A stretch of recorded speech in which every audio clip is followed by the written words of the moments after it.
بسم اللہ الرحمن الرحیم۔ ہمارے آقا کریم صلی اللہ علیہ وآلہ وسلم کا ارشاد ہے، تم میں سے کسی کے سر میں لوہے کی کیل ٹھونک دی جانا اس سے بہتر ہے کہ وہ کسی ایسی عورت کو چھوئے جو اس کے لیے حلال نہیں ہے۔ یعنی اس حدیث میں کس طرف اشارہ ہے؟ اگر وہ کسی ایسی عورت کو چھوئے گناہ کی رغبت سے جو اس کے لیے حلال نہیں، تو اس سے بہتر ہے کہ اس کے سر میں لوہے کی کیل ٹھونک دی جائے۔ اس تحریر میں ان وجوہات کے بارے میں بتایا جائے گا کہ جن وجوہات کے ارتکاب کرنے سے نکاح کا بندھن از خود ٹوٹ جاتا ہے اور آپ کی بیوی آپ کے لیے حرام ہو جاتی ہے۔ اس لیے ان گناہوں کے بارے میں ہر کسی کو علم بھی ہونا چاہیے اور ان گناہوں سے اپنے آپ کو دور بھی رکھنا چاہیے۔ نمبر 1، موت۔ زوجین میں سے کسی ایک کے انتقال سے زوجیت کا تعلق ختم ہو جاتا ہے، اسی لیے شوہر کے لیے اپنی فوت شدہ بیوی کے انتقال کے بعد اس کی بہن سے نکاح کرنا جائز ہوتا ہے۔ تاہم اس کے باوجود کچھ احکام کے اعتبار سے زوجیت کا رشتہ ایک گنا بعد از وصال بھی برقرار رہتا ہے۔ جیسے زوجین میں سے جو زندہ ہوگا وہ دوسرے کا وارث بنے گا اور بیوی اپنے خاوند کے انتقال کے بعد عدت گزارے گی اور سوگ کرے گی وغیرہ وغیرہ۔ نمبر 2، خلا۔ میاں بیوی باہمی طور پر اس بات پر راضی ہو کہ بیوی شوہر کو کوئی مالی عوض دے گی، جیسے اپنا مہر معاف کر دے گی، اور شوہر اس مالی عوض کے بدلے میں بیوی کو اپنی زوجیت سے آزاد کر دے گا۔ چنانچہ شوہر کے خلا دینے سے بیوی پر طلاق بائن واقع ہو جائے گی۔ نمبر 3، ایلا۔ یعنی شوہر اپنی بیوی سے 4 ماہ ہم بستری نہ کرنے پر قسم کھائے۔ اس کے بعد اگر شوہر 4 ماہ کے اندر اپنی بیوی سے ہم بستری کرے گا تو قسم کا کفارہ لازم آئے گا، اور اس صورت میں میاں بیوی کا نکاح برقرار رہے گا۔ لیکن 4 ماہ ہم بستری نہ کرنے کی قسم کھانے کے بعد اگر 4 ماہ تک حقوق زوجیت ادا نہیں کیے تو بیوی پر طلاق بائن واقع ہو جائے گی۔ نمبر 4، لعن۔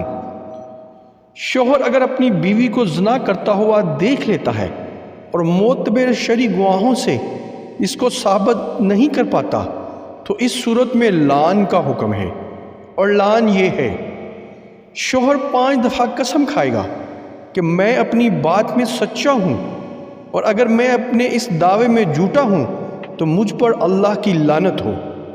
اسی طرح چونکہ بیوی کی بدکاری کی تہمت پر شرعی نصاب گواہی مکمل نہیں بلکہ صرف شوہر کا دعویٰ ہے، اس لیے بیوی کو سنسار نہیں کیا جا سکتا، یعنی حد زنا جاری نہیں کی جا سکتی۔ تاہم شوہر کی تہمت کو اپنے سے دور کرنے کے لیے اور اپنے آپ کو زنا کی حد سے بچانے کے لیے بیوی پر بھی لازم ہوتا ہے کہ وہ 5 قسمیں کھائے کہ میرا شوہر جھوٹا ہے، اور اگر وہ سچا ہے تو مجھ پر اللہ کا غیظ و غضب نازل ہو۔ اگر دونوں میں سے کوئی ایک بھی قسم اٹھانے سے انکار کر دیتا ہے تو اس پر حد جاری ہوگی۔ شوہر اگر قسم کھانے سے انکار کرتا ہے تو اس پر حد قذف جاری ہوگی، یعنی 80 کوڑے لگائے جائیں گے، اور اگر بیوی قسم کھانے سے انکار کرے گی تو اس پر حد زنا جاری ہوگی، یعنی اس کو سنسار کیا جائے گا۔ مندرجہ بالا طریقے سے زوجین میں لعن جاری ہونے کے بعد، یعنی اگر دونوں ہی قسمیں اٹھا لیں تو آپس میں ازدواجی تعلق حرام ہو جاتا ہے۔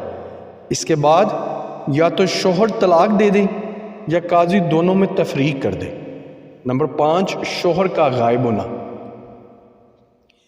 اسی طرح شوہر کے غائب ہونے کی صورت میں امام مالک رحمۃ اللہ علیہ کے مسلک پر عمل کرتے ہوئے اگر مطلوبہ شرائط پائی جائیں تو قاضی 4 سال کے انتظار کے بعد بیوی کو غائب شوہر کے نکاح سے آزاد کر سکتا ہے۔ نمبر 6، ارتداد۔ ارتداد مطلب دین اسلام سے پھر جانا۔ زوجین میں سے اگر کوئی دین اسلام چھوڑ دے معاذ اللہ تو دونوں کا نکاح ختم ہو کر دونوں میں علیحدگی واقع ہو جاتی ہے۔ نمبر 7، نکاح کے بعد رضاعت کا یقینی علم ہونا۔ اگر معتبر گواہوں کی گواہی سے یہ بات ثابت ہو جائے کہ میاں بیوی دونوں آپس میں رضائی بہن بھائی ہیں تو قاضی دونوں میں تفریق کر دے۔ نمبر 8، اگر ساس اور داماد کے درمیان کسی قسم کا شہوت کا رشتہ قائم ہو جائے تو اس کے لیے بیوی حرام ہو جاتی ہے، اور اسی طرح اگر سسر اور بہو میں کوئی رشتہ قائم ہو جائے تو اس سے بھی نکاح ٹوٹ جاتا ہے اور بیوی اپنے شوہر کے لیے حرام ہو جاتی ہے۔ بیوی کی بہن یعنی اپنی سالی سے زنا کرنے سے نکاح نہیں ٹوٹتا، لیکن یہ اشد حرام فعل ہے۔ اس پیغام کو صدقہ جاریہ سمجھ کر دوسروں تک پہنچائیں، ہو سکتا ہے آپ کے ایک عمل سے اللہ پاک کسی کی زندگی بدل دیں۔ آمین یا رب العالمین۔